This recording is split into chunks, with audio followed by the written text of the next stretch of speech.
morning, girls. It's Mrs. Clink, and Mrs. Rivera and I are going to each read a story. One will be fiction, one will be nonfiction, and we hope you can tell the difference. My story is The Very Hungry Caterpillar by Eric Carle.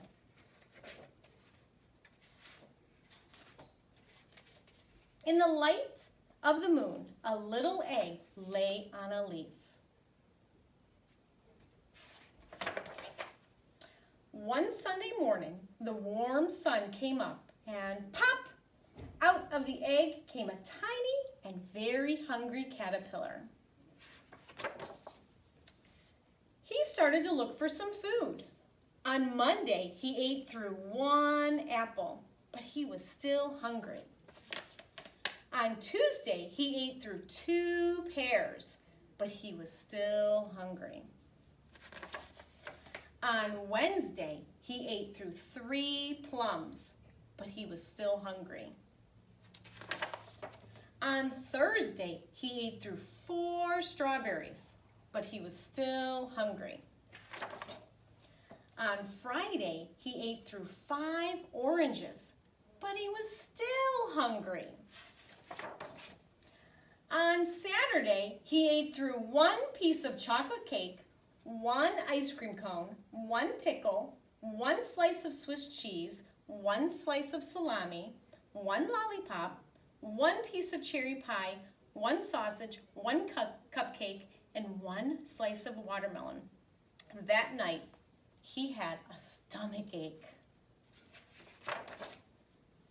The next day was Sunday again, and the caterpillar ate through 1 nice green leaf, and after that, he felt much better.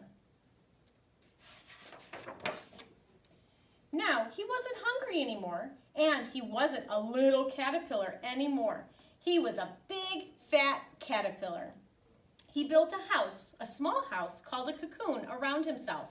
He stayed inside for more than 2 weeks. Then he nibbled a hole in the cocoon, pushed his way out, and he was a beautiful butterfly. The end. The Life of a Butterfly by Robin Bernard. What do you see on this milkweed leaf? It looks like a little jelly bean or a dewdrop, but come closer and you'll find that it's really an egg and something alive is hidden inside.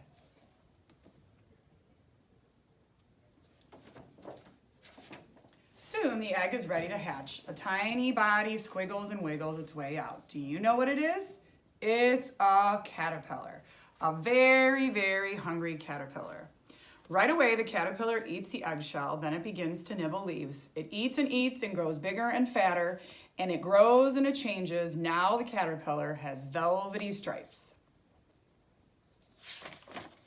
Munch, crunch. The caterpillar is an eating machine. It moves along the milkweed plant, chewing up the leaves. Up here, there's a caption that says the caterpillar has strong jaws on its head for chewing. It holds onto the leaf with 16 legs. When it is about 10 days old, the caterpillar stops eating. It looks for a place to rest. This is how big a caterpillar is now. It's just about 2 inches long. A little bit of a comparison chart for you there. The caterpillar crawls under the leaf and hangs upside down. Then something amazing happens. The caterpillar begins to change shape. What letter do you see it making? The caterpillar has become a chrysalis. Inside the chrysalis, incredible things are happening. Nature is putting on a kind of magic show. It is turning the caterpillar into something new. 1 week later, you can see inside the chrysalis, and it just starts to come out. It pushes and pushes until the chrysalis splits. Look, a beautiful butterfly. The butterfly only has 6 legs now, but it has grown brand new wings. At first, they are wet and crumpled. Slowly, the butterfly stretches them out.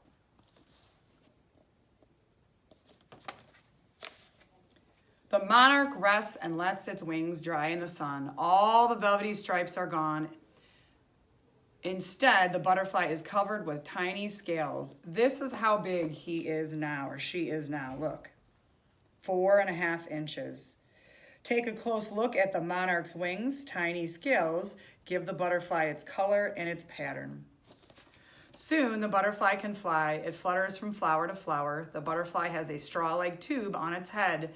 It pokes the tube into the blossom to sip the nectar. Nectar is the butterfly's food.